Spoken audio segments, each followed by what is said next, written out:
your local blue coal dealer presents The Shadow. These half-hour dramatizations are designed to forcibly demonstrate to old and young alike that crime does not pay.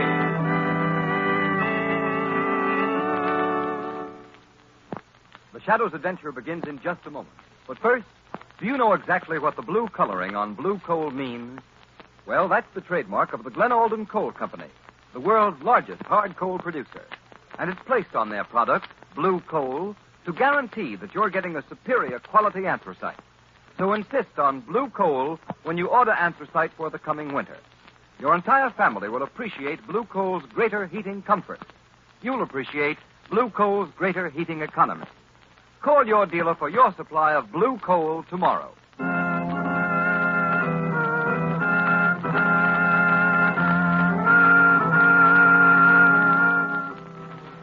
The Shadow, mysterious character who aids those in distress and helps the forces of law and order, is in reality Lamont Cranston, wealthy young man about town. Cranston's friend and companion, the lovely Margot Lane, is the only person who knows to whom the unseen voice belongs. The only one who knows the true identity of that master of other people's minds, the Shadow. Today's story, Shyster, Payoff.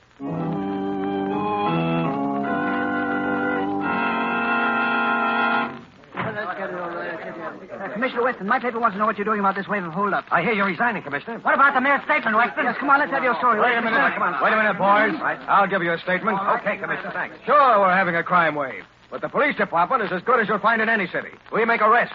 The trouble is the district attorney's office can't get convictions. But it isn't the DA's fault that the work of his office is hampered by a political fixer and a Shyster lawyer. Hey, can we quote you on that? How about blaming the Shyster, Commissioner Weston? Who's the political fixer? Come on. Give us some more. Hold it, boys. Hold it. What is it, Sergeant? There's a call in your office, Commissioner Weston. Sorry, boys. That's all. See you later. Who is it, the mayor? No, it's him again. Who are you talking about? Who's him? The Shadow. The Shadow? If I haven't got enough troubles. All right, I'll talk to him. I'll call you if I need you. Yes, sir. All right, Shadow, what is it this time? Good afternoon, Commissioner Weston. Did you enjoy your conference with the gentlemen of the press? You know everything, don't you? You flatter me, Commissioner. All right, let's have it. Commissioner, do my ears deceive me, or did I really detect a note of, shall we say, welcome in your voice? Listen, Shadow, I'll admit you have helped the police department at times, and I'm willing to accept tips or help from you just as I would from any other citizen. I take it you are a citizen and are interested in law enforcement? Yes, Commissioner Weston. I am a citizen, and I am interested in law enforcement. I wish there were more like that. But you didn't call me to exchange compliments. What do you want? I called, Commissioner, to make a deal. A deal? For yourself, Shadow? No. Merely a deal whereby you will be ready to round up a criminal syndicate headed by Taggart, the notorious Shyster lawyer, Grogan, the political fixer, and Red Doyle, the gangster. You're crazy, Shadow. We know they're all crooks, but we can't prove it. Suppose I could produce proof. I wouldn't arrest a combination like that without an ironclad case. I wouldn't last 24 hours if the rap didn't stick. They'd have my job. You'll have your ironclad case, Commissioner Weston. Wait until you hear from me.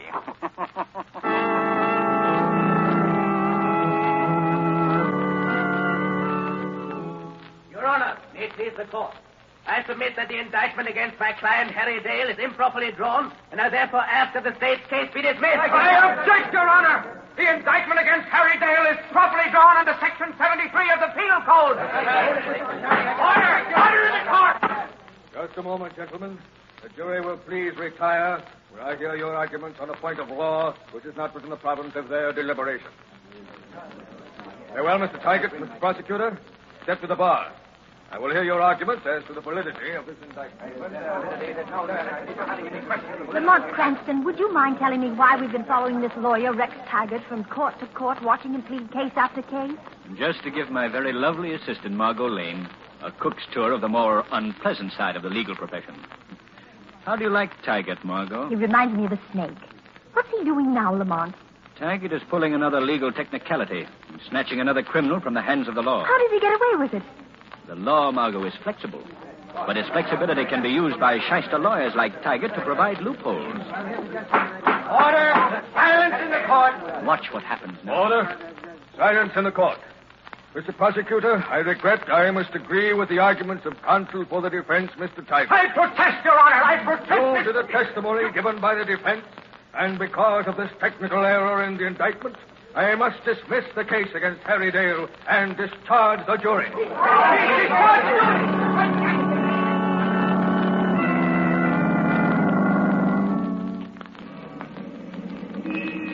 Lamont, Tiger just went into that apartment building.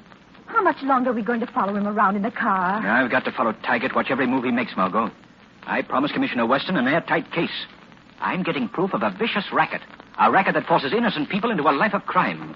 Where are you going, Lamont? I'm going to follow Taggart into that apartment as the shadow. I have an idea Taggart is about to collect his fee for defending a recent client. Stay here, Margot. Wait till I return.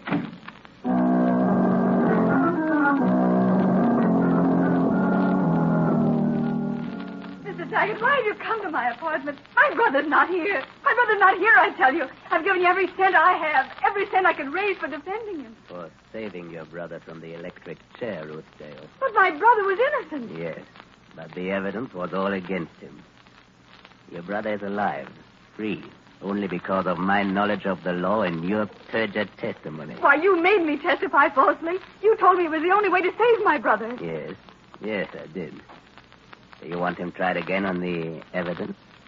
I can arrange it. And I can have you arrested for perjury, sent to prison. Oh, no, please, let me alone. Your brother needs money. You need money. I can show you both how to make a lot of it. Quite easily. We won't do anything criminal. My plans are quite simple. You look like a girl accustomed to buying expensive jewels. You have only to go into jewelry shops and ask to see certain gems. When they are shown to you, it won't be your fault if your brother and others happen in and take them away. And suppose we refuse? You will go to prison for perjury, and the electric chair will be waiting for your brother.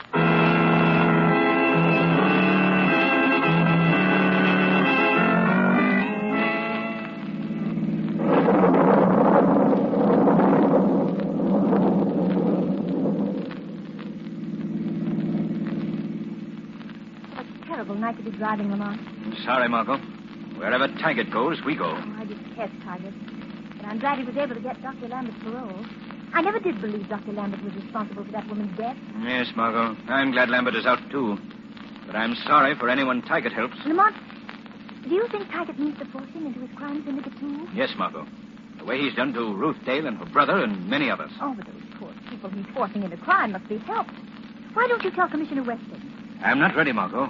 It takes a lot of fine threads to make a web of evidence to catch a slippery eel like Taggart. Besides, there are others. I'm out to get political fixer Grogan, Red Doyle the gangster. They're part of Taggart's crime syndicate. Lamont, it's raining so hard I can't see. Where are we? Outside the home of Dr. John Lambert, late of Lyngate Prison. And look, there in the driveway. Taggart's car. What's the next move, Lamont? Margot, you drive down the road. Yes, I know, Lamont, and wait. I'm sorry, Margot. I know it's cold and wet, but I won't be long. I have a notion, Margot, that we'll drive away from here with an ironclad case for Commissioner Weston. Well, go on, Lamont. I'll wait. Good luck, Shaggy.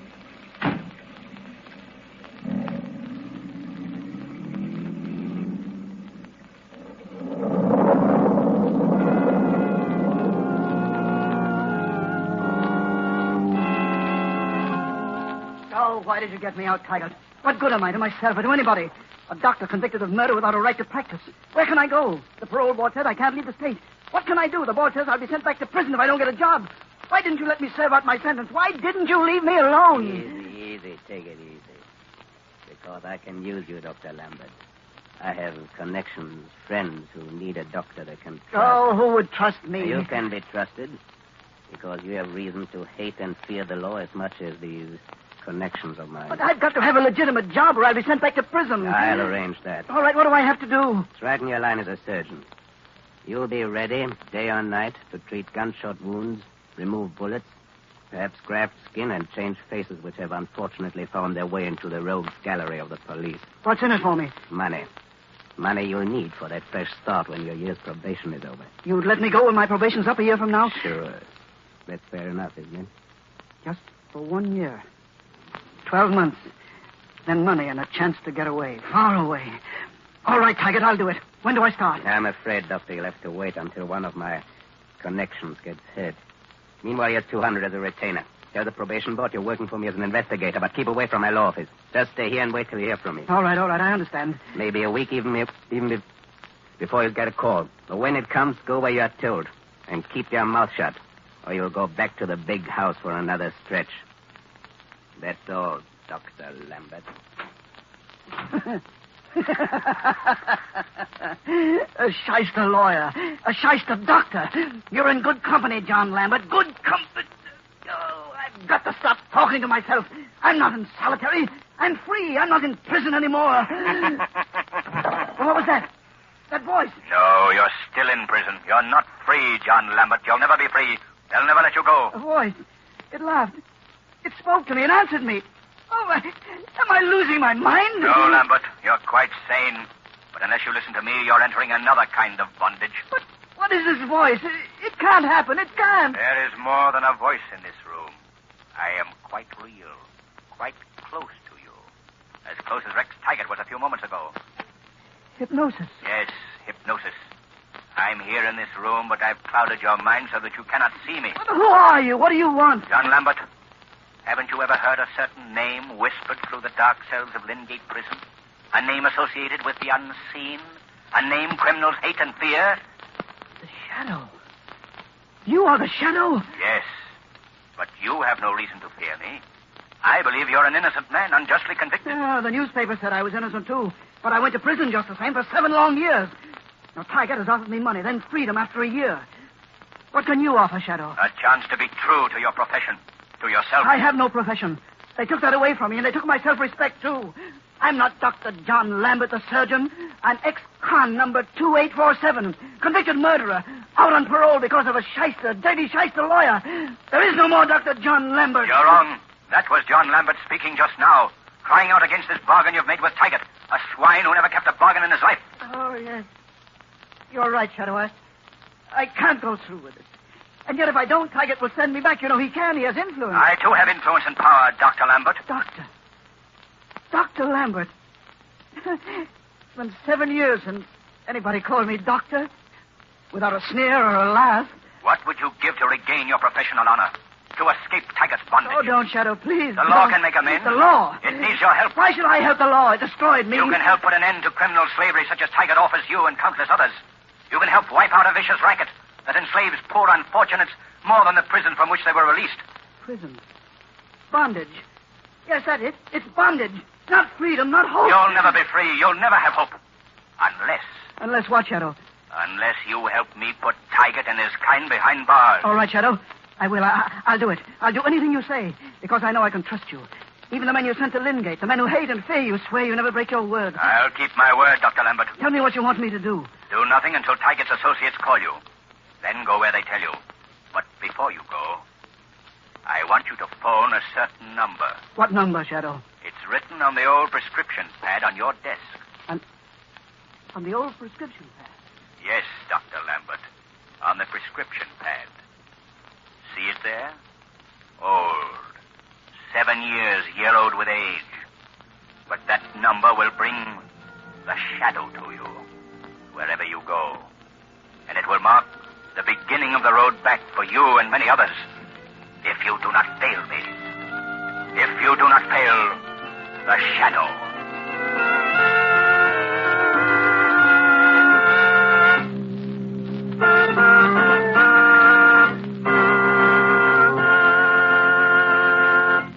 In just a moment, we continue with the Shadow's gripping adventure. But first, a warning to all homeowners. Despite the present warm spell, advance reports from meteorologists predict the severest winter in 11 years. So there's no time like right now to order your supply of anthracite. It's the fuel furnaces in this section were especially designed to burn. And it's the fuel which will give you more even, dependable, and healthful heat at less cost. But when you order your supply, don't be content with just any anthracite. Insist on blue coal. And be sure of getting America's finest anthracite. Blue coal is the only trademarked hard coal.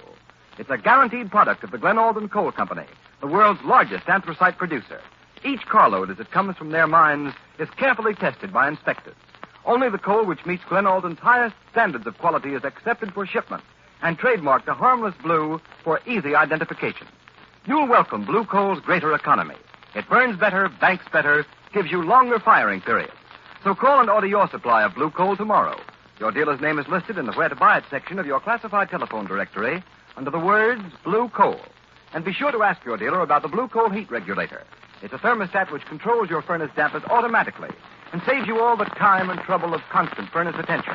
It costs only $18.95 plus a nominal installation charge.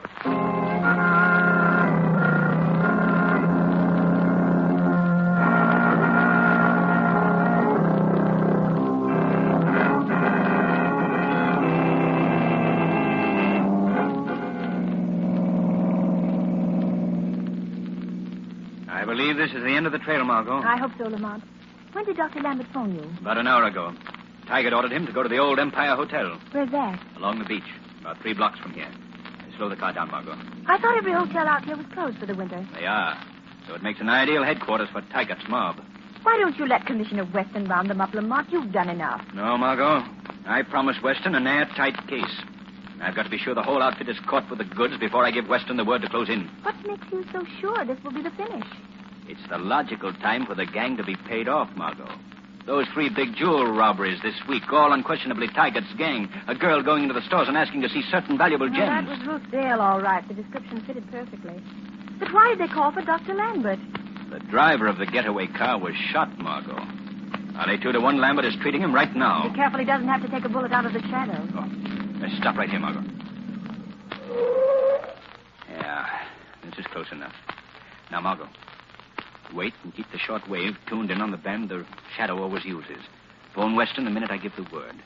Then go straight back to town and wait for me. Lamont, if I don't hear from you in an hour... You'll still stay away from the Empire Hotel, Margot Lane. That's an order. Lamont Cranston, there are times when I wish I'd never heard of the shadow.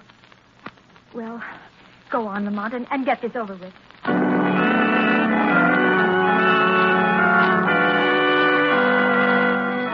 Give me a drink. Give me my cut. Oh, you gotta get me out of here. Shut door. Tiger, get rolling me.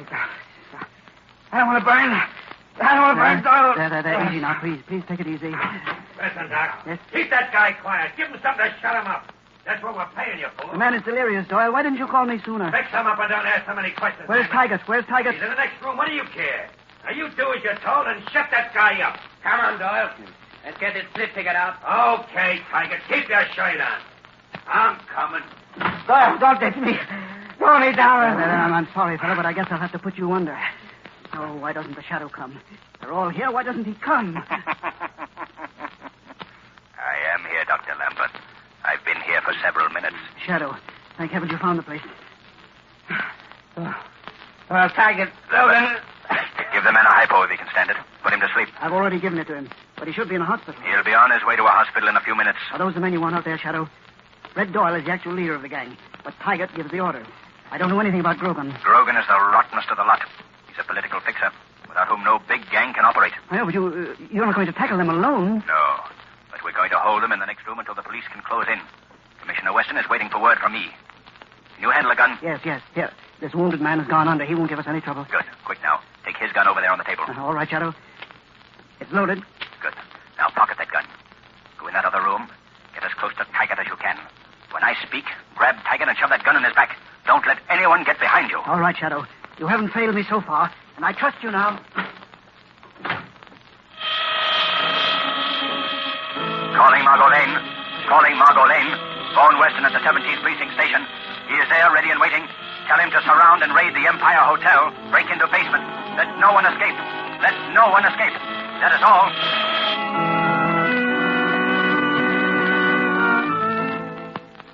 All right, Taggart. The split is all figured out. Now, here's the payoff sheet. All right, Doyle. Pay off the punks first and get them out of here. Okay. Come here, Ruth Dale. Now, here's your cut. $50. I don't want it. I won't take it. $50. $50 for turning criminal, helping rob 3 jewelry stores. You got $50,000 worth of gems. The newspaper said so. Quit reading the papers. They always double a haul. $50 for helping you. The fence only paid us $10,000 for the stuff. There was 5 of my regular boys who did the dirty work. $1,000 for Tiger to spring us if things went haywire. $1,000 to Grogan for a fix just in case and the getaway You better car. take it, Ruth. There's no other way. Take it or leave it. Only remember what I told you. The electric chair's still waiting for your brother here. Oh, please, I don't want the money. I don't care. Just let us Out go. of the way, dame. All right, Dale. Here's your cut. $100. Don't take it, Harry. Don't. Better take your share, Dale. Next time I may not be able to spring you. No, my sister's right. I didn't want to get mixed up in this. You made me, Tigers. I'm getting out with Ruth. Don't try it. Nobody quit. All right, now beat it, punks. Go on upstairs. Doyle and Grogan and I have got some things to talk over. Well, what about me, Tigers? Oh, I almost forgot you, Lambert. Didn't see you standing behind me. Give the doc 200, Doyle. How are the patients? As well as could be expected. Don't worry if you lose him. He's a dumbbell anyhow. Come on, Doyle. Let you, Tiger, and me get down to business. Okay, Grogan. Come on, Dale. You and your sister and Lambert beat it. Not so fast, gentlemen. Hey, what's that? Who was that? Just an unseen guest at the division of the spoils of crime. Tiger, there's only one guy that laughs like that. A guy nobody's even seen. The Shadow. Yes, Tiger. The Shadow. Of course, he's come for a cut. Give it to him. He's poisoned. He'll get a cut. Stand still, Tiger. Don't move. Lambert! What are you doing? Let go of me. Take that gun out of my back, you fool. Doyle, Grogan, help me. Hey, move. I'll shoot, Tiger. Well done, Dr. Lambert. Careful, Tiger. Lambert, you double-crossing... Shut up, Tiger. Doyle, throw your gun on the table. Throw it. Now you, Grogan. I don't carry a gun. Hurry, Dale. Search Grogan. Right. Miss Dale, you search Tiger. All right. Grogan hasn't got a gun, Shadow. Tiger hasn't either. Don't move. Those sirens mean Commissioner Weston and the police are coming to the feast of the unholy three. Shadow, I don't want to get mixed up with this gang. Tiger arranged my parole and forced me into it. Will you tell that to a grand jury, Dale? Yes. Yes, I'll testify. I'll testify against them. And my sister will, too, won't you, Ruth? Yes, I'll tell the police everything. I'll tell them, Shadow. If you turn state's evidence, you'll both go free. I have Commissioner Weston's promise. So you're working with Commissioner Weston, eh, Shadow? I've always worked for law and order. Keep away from those books on the table, Grogan. Dale, pick up those books. Hold on to them. Give them to Weston when he gets here. You can't pin anything on me, Shadow. Your name is in those books. You're on the payroll, Grogan. Those books will send you up for 20 years. The cops are coming down here, Tiger. Don't move, Tiger. Stay where you are, Doyle. Stand where you are, all of you. Don't move. Commissioner Weston, here's the gang's book. Thanks, Dale. I know all about you. All right, Dr. Lambert. You can take that gun out of Tiger's back. I know all about you, too. You sweat for this, Weston. Well, if it isn't my old pain in the neck, Grogan, the political fixer. He's part of the gang. He's on the payroll. You The ain't proof got is in nothing these on books. me, you. What about this girl here, Commissioner? He's all right, too. Don't put the cuffs on her. Red Doyle, Tiger, Grogan.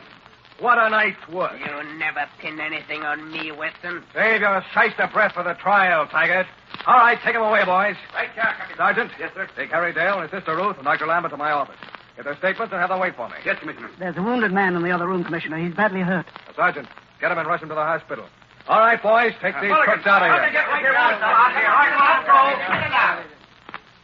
Shadow, Yes, Commissioner. thanks. You certainly handed me an airtight case against three of the biggest crooks in the city. You'll keep your promise to help Dr. Lambert, Dale, and his sister? You kept your promise. I'll keep mine. That's all I ask. You're a strange man, Shadow. That's all you ever ask. I told you I was just a citizen interested in law enforcement, in seeing the innocent protected and the guilty punished.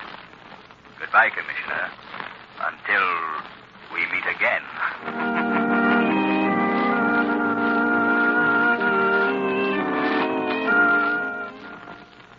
In just a moment, we have a surprise for you. A preview of next week's exciting Shadow adventure. But first, here's John Barclay, Blue Coal's heating expert, with some more helpful information to all householders. Mr. Barclay. Thank you, Ken Roberts, and good evening, friends. Many people write in to tell me that they don't get the best heating results from the amount of coal they put on the fire. Well, that may be caused by losing heat up the chimney. Chimney loss is a common source of trouble and unnecessary waste of coal. However, it's an easy matter to remedy. The next time you fix the fire, move the handle of your turn damper, that disc inside the smoke pipe, 1/16 of an inch toward the closed position. If the fire continues to burn freely, turn it another 1/16 of an inch. Repeat this operation until you've moved the turn damper as near as possible to the closed position. For the nearer the turn damper to the closed position, the smaller the chimney loss. When you've found the ideal adjustment, Mark the position with a piece of chalk on the smoke pipe and leave your dampers there throughout the burning season. If you find you have any other particular heating problem, I'd suggest you call your blue coal dealer. He'll place a trained John Barkley heating serviceman at your disposal. You'll find him fully qualified to check over your furnace and show you how to get better heat at less cost. I thank you.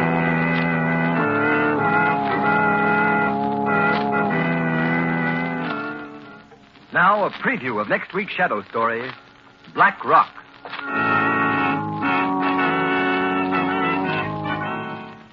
Martin, and you too, Ward. You're working for me now. What I say goes. Okay, Burkett, we get it. What's the gag? A big business executive like you turning crook. Shut up, you two, and listen to me. Now, here's the setup.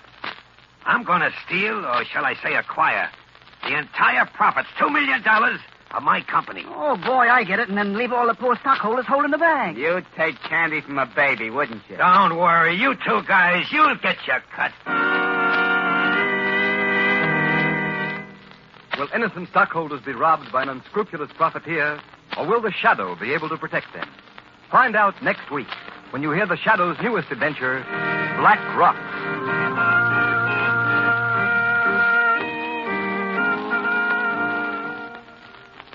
This program has been a dramatized version of one of the many copyrighted stories which appear in the Shadow magazine, now on sale at your local newsstand. All the characters and all the places named are fictitious. Any similarity to persons living or dead is purely coincidental. The